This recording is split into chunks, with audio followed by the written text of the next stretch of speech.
कंगना रनावत की emergency film एक masterpiece है और ऑडियंस इस फिल्म के लिए इतनी व्याकुल है कि वो सिनेमा हॉल के बाहर लाइनों में एक दूसरे के कपड़े फाड़ रही है। ऐसा दावा है कंगना रनावत का। लेकिन वहीं दूसरी ओर पब्लिक का जो रिएक्शन है, अगर उस हिसाब से देखा जाए तो ये फिल्म अगले फ्राइडे तक भी सिनेमा हॉल पे शायद ही सरवाइव कर पाए। इस वीडियो में हम कंगना की इमरजेंसी फिल्म की बात तो करेंगे ही, लेकिन उसके पहले बात करेंगे कंगना की कि कंगना ने क्या सोच करके ये फिल्म बनाई थी और कैसे उनका दांव उल्टा पड़ गया, और इस फिल्म के फ्लॉप होने के बाद कंगना को कितना बड़ा नुकसान हो सकता है। कहीं ऐसा ना हो जाए कि कंगना की इमरजेंसी फिल्म खुद कंगना के लिए ही एक इमरजेंसी खड़ी कर दे। इमरजेंसी फिल्म रिलीज होने से कुछ दिन पहले शुभांकर मिश्रा ने कंगना रनावत के साथ एक पॉडकास्ट किया था, और अगर आप इस पॉडकास्ट को देखेंगे तो आपको ये एहसास होगा कि कंगना रनावत के जो हालात चल रहे हैं, इससे बुरे दिन कंगना रनावत के आज तक कभी नहीं हुए होंगे। जो कंगना रनावत बात बात पर अपना रिएक्शन देती थी, मुंह फट होकर के बोलती थी, मुझे मेरा अपना देश छोड़ के जाना पड़ा। Why? Because I'm too good. बताओ, ये कोई तरीका है? ये कोई तरीका है देश छोड़ने का? उस कंगना रनावत की स्थिति ऐसी हो गई है कि वो अपनी स्थिति के बारे में एक शब्द बोल नहीं सकती। शुभांकर कंगना से उनके मौजूदा हालात पर सवाल कर रहे थे, लेकिन कंगना के पास उनको देने के लिए एक भी सही जवाब नहीं था। इस पूरे इंटरव्यू के अंदर में कंगना का दर्द साफ झलक रहा था। हालांकि कंगना एक बेहतरीन एक्ट्रेस है, उनके अलावा अगर कोई और होता तो इस पॉडकास्ट में उसके आंसू निकल आते। ब्रेकडाउन नहीं होता कभी कि अपनों के साथ फूट फूट के रो या कुछ भी ऐसा भी आता नहीं? हम सबको होता है, वैसे फूट के रोना नहीं, पर सबको हताश महसूस होता है। कश्मीर फाइल और केरला स्टोरी के बॉक्स ऑफिस पे मोटा पैसा कमाने के बाद कंगना रनावत को लगा वो क्यों खाली बैठी हैं, वो भी इस तरह की कोई फिल्म बना करके मोटा पैसा कमा सकती हैं। और फिर उनके तो बीजेपी से रिश्ते भी काफ़ी नज़दीकी हैं। बीजेपी इनकी फिल्म को प्रमोट करेगी और ये मोटा पैसा कमाएंगी। ये सोचकर कंगना ने इमरजेंसी फिल्म बनाने की सोची, लेकिन कंगना के साथ हुआ इसका ठीक उल्टा।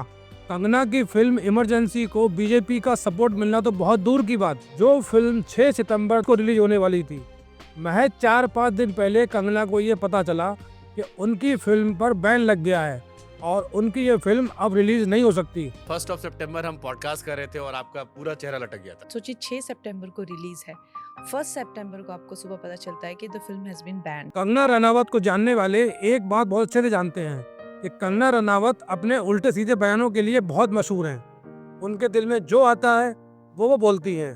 वो बोलने से पहले ये नहीं सोचती कि इस बात को बोलने के बाद उनको नुकसान होगा या फायदा होगा। मेरी आवाज तो ये बंद नहीं कर पाएंगे। मैंने तो आपको बताया, मैंने तो 15 साल की उम्र में सर में कफन बांध लिया था। मुझे तो ऐसे भी कोई मुद्दा चाहिए जो देश के लिए हम मर जाएं, मिट जाएं। लेकिन वो ये भूल गई कि बीजेपी ऐसा नहीं सोचती है। अगर आपके बोलने से बीजेपी को नुकसान होने वाला है तो कोई फर्क नहीं पड़ता आप बीजेपी से कितना करीब हैं, आपको 2 मिनट में किराने कर दिया जाएगा। मैंने कहा पिक्चर रिलीज करो तो सेंसरशिप लग जाती है, स्टेटमेंट दे दो तो पार्टी पल्ला झाड़ लेती है, इंटरव्यू करो तो पीछे लोग खर्राटे लेने लगते हैं। कंगना को जिनसे उम्मीदें थी उन्होंने कंगना का साथ नहीं दिया। यस या नो? हालांकि इस बात से अनजान कंगना अब एक ऐसी फिल्म बना रही थी जो बीजेपी के एजेंडे को बहुत सूट करती थी, जिसमें अपोजिशन और अपोजिशन के लीडर्स को नीचा दिखाना होता है। You are making a film and that suits your maybe part. You do expect that it will have. Sabarmati भी आप जिस पॉलिटिकल पार्टी को उसको सूट करती थी, इमरजेंसी भी सूट करती है। एक फिल्म के साथ हर स्टेट में उसे रिलीज किया जा रहा है, शोज कराए जा रहे हैं, सारे नेता मंच साझा कर रहे हैं। Kangana despite being member of parliament अकेली नजर आ रही है। हमेशा I have always been kind of lone warrior. BJP को खुश करने के चक्कर में कंगना ने अपनी फिल्म के अंदर में जरूरत से ज्यादा मसाला डाल दिया, जो कि बीजेपी को आने वाले चुनावों में भारी नुकसान दे सकता था। और फिर क्या था, कंगना की इमरजेंसी चढ़ गई चुनावों की भेंट, और बीजेपी गवर्नमेंट ने कंगना की फिल्म इमरजेंसी में बैन लगा दिया।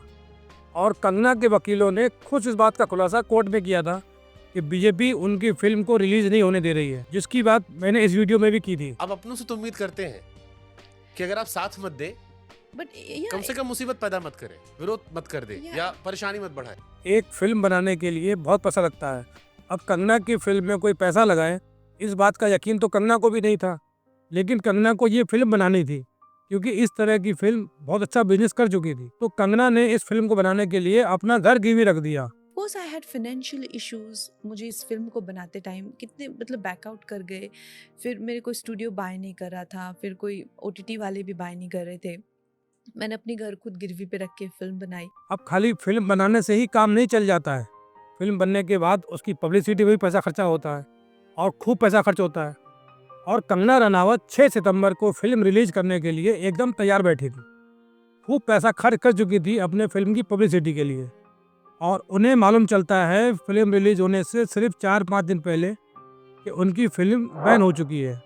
अब जो रुपया उन्होंने उस समय खर्च किया था फिल्म की मार्केटिंग के लिए, वो तो सब जीरो हो गया। उस समय कहा यह जा रहा था कि हरियाणा चुनाव को देखते हुए बीजेपी ने इस फिल्म पर रोक लगाई है। एक बार हरियाणा के चुनाव निपट जाएंगे फिर फिल्म रिलीज हो जाएगी।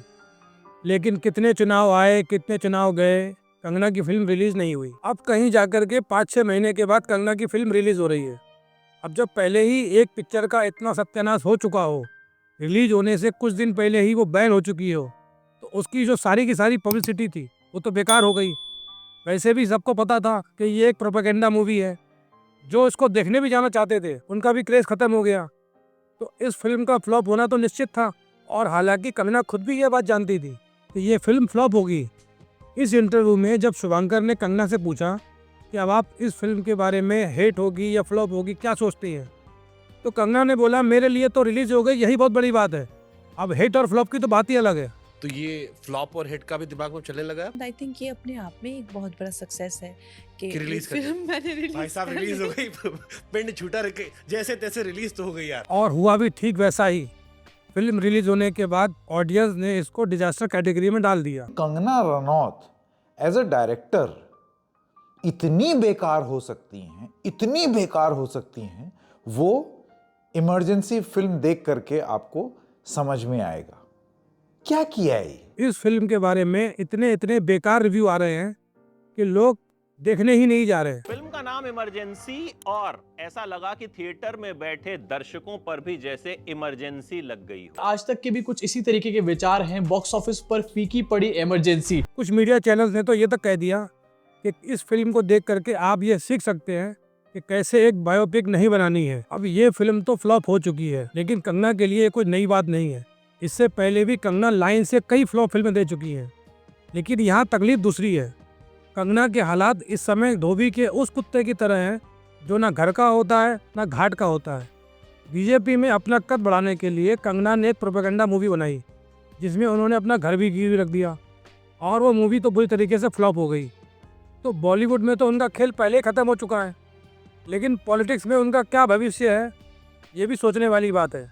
कंगना रनावत पिछले 10 सालों में प्रधानमंत्री नरेंद्र मोदी से नहीं मिली है। कभी ऐसे नहीं बैठे अपने साथ? नेवर नेवर, मैं उनसे कभी मिली ही नहीं हूँ। वो जगह जगह ये बात कह चुकी हैं, कई बार उनको लिख चुकी हैं कि वो उनसे मिलना चाहती हैं, लेकिन मोदी जी ने आज तक कंगना को जरा सा भी भाव नहीं दिया। On whether it is farmers, on it is Khalistan. तभी नड्डा जी ने वो स्टेटमेंट भी दी थी कि हमारे जो कंगना कह रही है हम उससे इत्तेफाक नहीं रखते हैं, वो पार्टी का स्टैंड नहीं है। हाँ, वो पार्टी का स्टैंड नहीं है। और I think do you feel bad जब बीजेपी में एक्टिव नहीं थी, मेंबर ऑफ पार्लियामेंट नहीं थी, तब भी वो स्टेटमेंट कंगना यही थी।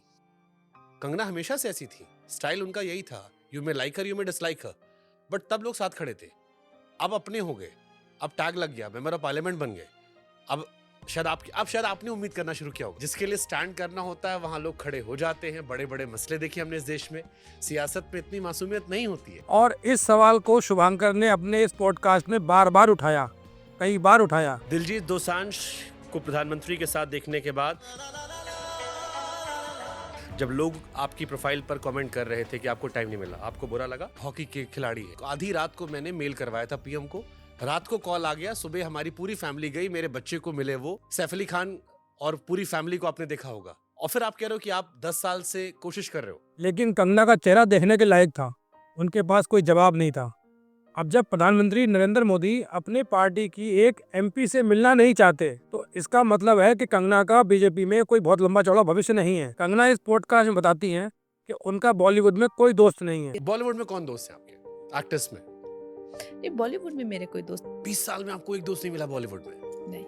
20 साल बॉलीवुड में काम करने के बाद कंगना के पास एक दोस्त नहीं है। बॉलीवुड कैरियर उनका खत्म ही हो गया और पॉलिटिक्स में उनकी क्या स्थिति है वो आप इस वीडियो के माध्यम से समझ ही गए होंगे। भेड़ चाल वाली पॉलिटिक्स कैसे इंसान को बर्बाद करती है, कंगना रनावत इस बात का जीता जागता उदाहरण है। मेरा ये चैनल सब्सक्राइब करें और मेरे हर अपडेट आपको मिले, इसके लिए बेल आइकन जरूर दबाइएगा।